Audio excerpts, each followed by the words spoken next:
ডাঙৰ চৰুত বনোৱা হয়, কিন্তু আমি কুকাৰতে বনাই লৈছোঁ। 4টা বাকল লৈ লৈছোঁ, মানে কম সময়ত আৰু মানে খাব ইচ্ছা কৰিলে মানে এনেকৈ বনাই খাব পাৰে আৰু বস্তাত পানী চিটাই ল'ব লাগে। ভাতটো চবেই বনাব জানে ন। কুকাৰত বনাই লৈছোঁ মই 3 টেমা চাউল। তাৰপিছত এই মই ঢালি দিছোঁ। কুকাৰটো ঠাণ্ডা হ'ব লাগিব, ঠাণ্ডা কৰিব লাগিব। এইটো মানে খাব ইচ্ছা কৰিলে মানে কম সময়ত বনাই খাব পাৰি আৰু। কুকাৰত বনাই লৈছোঁ। বহুত টান হৈছে।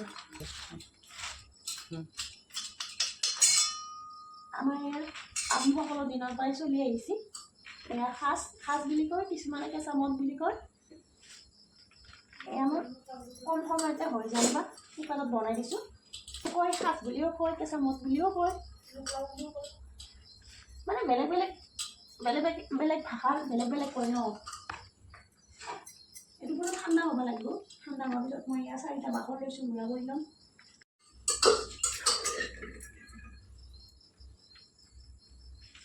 ভাতখিনি ঠাণ্ডা হ'ব লাগিব।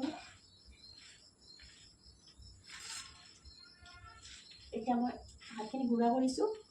গুড়া হোৱাৰ পিছত ঠাণ্ডা হোৱাৰ পিছত মই এই বাকলখিনি গুড়া কৰি ল'ম। গুড়া কৰি লোৱাৰ পিছত ঠাণ্ডা হোৱাৰ পিছত সানি থ'ম। 3-4 দিন ঠাণ্ডাৰ পিছত হৈ যাব আৰু খাব পৰা। খাওঁতেও মই দেখাম খাব পৰা হোৱাটো।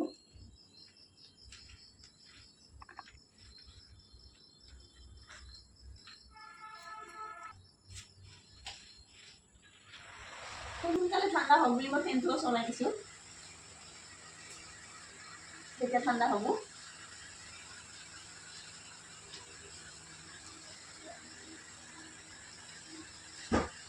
মানে বহুত ঠাণ্ডা হ'ব লাগে। অকণমান গৰম ভাপ হৈ থাকিব লাগে, একদম ঠাণ্ডা হ'ব লাগে।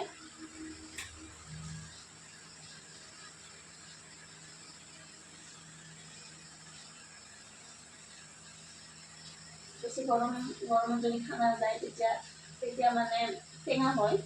আমি যিটো ঠাণ্ডা কৰি কেনে খাই তেতিয়া মিঠা লাগিব, খাই ভাল লাগিব।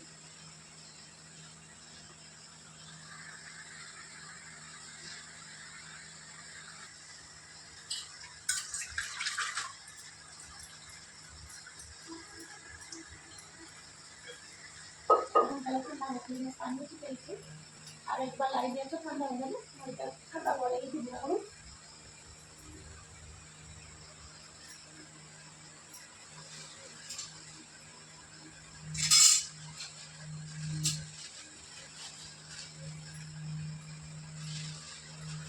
বুলি কয়, ইয়াতে কঁঠালৰ পাত আছে, বিৰি ঢেকীয়া আছে, তাৰপিছত আমি মাখানা পাত বুলি কওঁ, আপোনালোকে কি কয় নাজানো। সেই পাত আছে আৰু ফুলটোও দিব পাৰি। ইয়াতে কঁঠাল পাত আছে, ঢেকীয়াৰ পাত আছে আৰু কেইবাটা পাতো আছে, মানে ক'ত পায় সেইটো মানে গাঁও জেগাতে পায়। যোনে বনাই গমেই পায়। এইটো বাখৰ বুলি কওঁ আমি। এইটো মানে ইয়াতে মিক্স দিব লাগিব। কম বনাইছোঁ, 4টা দিছোঁ, কেতিয়াবা 3টাও দিলেও হয়, 4টা দিলেও হয়। মিঠা যদি বেছিকৈ খায় কমকৈ দিলেও হয়, আৰু যদি কাঢ়াকৈ খায় 5টা-6টা এনেকুৱা দিলেও হয় আৰু।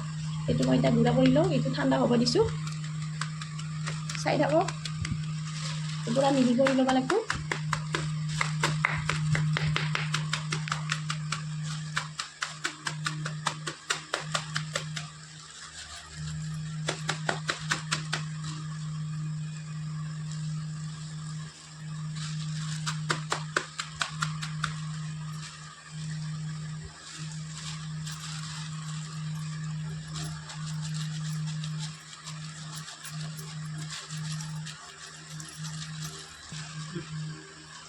এইখিনি মানে যিমানে গুড়ি কৰি লয় সিমানে ভাল হয়, যিমানে মিহি কৰিব পাৰি তেতিয়াহে ভাতৰ লগত মিক্স হৈ যাব। সেইকাৰণে মই বেছিকৈ মিহি কৰি লওঁ, সানিবও ভাল হয় তেতিয়া।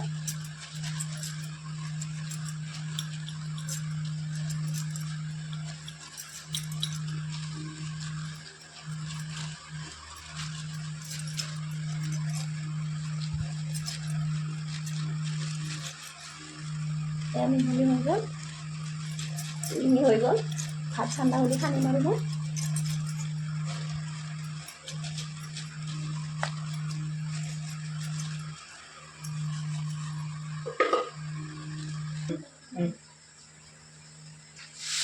গুড়া কৰাৰ আগত এয়া ঠাণ্ডা হ'ল এতিয়া মই মিক্স কৰিম ধুনীয়া ঠাণ্ডা হ'ল মই ফোনটো লগাই দিছোঁ সোনকালে ঠাণ্ডা হ'ল কম সময়তে হয় মই ফোন কিয় বনাইছোঁ এটা মানে গৰম দিনত বনাই খাবৰ কাৰণে ভাল আৰু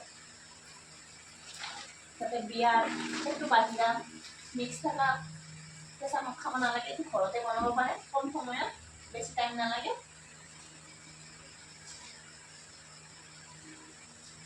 আৰু স্বাস্থ্যৰ কাৰণেও ভাল গৰমত নেমু চৰপাত যেনেকা কেঁচা মাছটো সেনেকা চৰপাতৰ নিচিনা খাব পাৰি এইটো ধুনীয়া ঠাণ্ডা হৈ গ'ল এতিয়া মই খানি এয়া প্লাষ্টিক বা বস্তা এটা ধুনীয়া চাফাকৈ ধুই লয় এনেকুৱা বস্তাত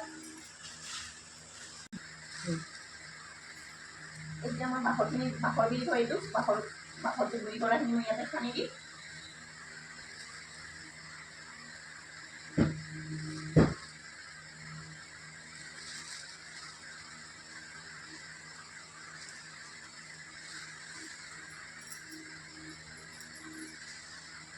এটা সানিব লাগে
এটা ডাঙৰ থাল চাই শুকান থাল জিকা নহয় মানে যেতিয়া সাজ থ'ম বুলি ভাবা কেঁচা মাছ থ'ম বুলি ভাবা এয়া শুকান এটা চৰিয়া বা বাল্টি বা চৰি যিকোনো এটা সৰিয়হ হয় আৰু এনেকুৱা থ'ব লাগে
দিছিলোঁ চৰিয়াটো সৰু হৈছিল তথাপিও মানে কালিলৈকে একদম কমি যাব মানে লাষ্ট পানীখিনি এনেকুৱা দি দিব লাগে লাষ্ট কুকাৰত থকা পানীখিনি ফাৰ্ষ্ট দি দিছোঁ হৈ গ'ল মোৰ ফাৰ্ষ্ট বনাওঁ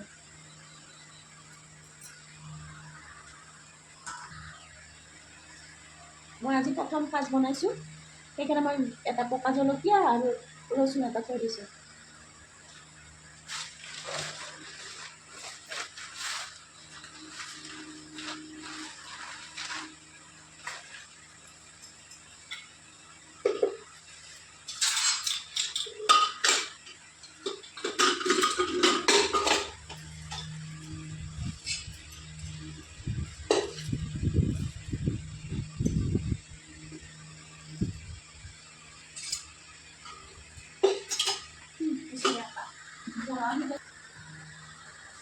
এনেকুৱা আপোনালোকে মোৰ হৈ গ'ল কেঁচা মাছ আৰু 4 দিনৰ পিছত মই আপোনালোকক দেখাম। এনেকুৱা আপোনালোকে কম সময়তে এনেকুৱা কেঁচা মদ বনাই খাব পাৰে, ঘৰতে টেষ্ট কৰি চাব পাৰে।